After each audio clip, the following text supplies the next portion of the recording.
पृथ्वी news, नवा ध्यास नवे पर्व. पुढाकार घेऊन आपलं काय होईल असं वाटतं? हे बघा, माझं स्पष्ट मतच आहे. मी विकासाचं बोलतोय. विकासाची कार्यशाळा असताना ही दरी ठेवून कोण आलं नाही तर मला काही पर्याय नाही. शेवटी पक्षीय राजकारणापेक्षा आमच्या सगळ्यांच्या दृष्टीनं शिंदे साहेबांनी आम्हाला मार्गदर्शन केलं. एकनाथ शिंदे साहेबांनी शेवटी युवकांना जर रोजगार निर्माण करून द्यायचा असेल, विद्यार्थ्यांच्या मनातल्या इच्छा पूर्ण करायच्या असतील, त्यांना स्वयंरोजगार द्यायचा असेल, स्वतःच्या पायावर उभं करायचं असेल तर पक्षभेद आपण नंतर बघू. आधी पहिली IT साठी जर कॉन्फरन्स, मला आणि खात्री आहे चारही मंत्री येतील, काही अडचण येणार नाही.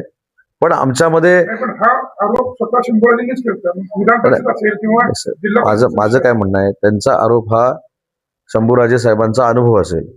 माझी शंभूराज देसाई साहेबांना देखील विनंती आहे. ते जिल्ह्याचे सक्षम पालकमंत्री आहेत. अनेक वेळा त्यांच्या नेतृत्वाखाली मी बैठका लावलेल्या आहेत. मकरंद आबा देखील सिनियर मंत्री आहेत. शिवेंद्रराजे देखील सिनियर मंत्री आहेत आणि जयकुमार गोरे साहेब देखील सिनियर मंत्री आहेत.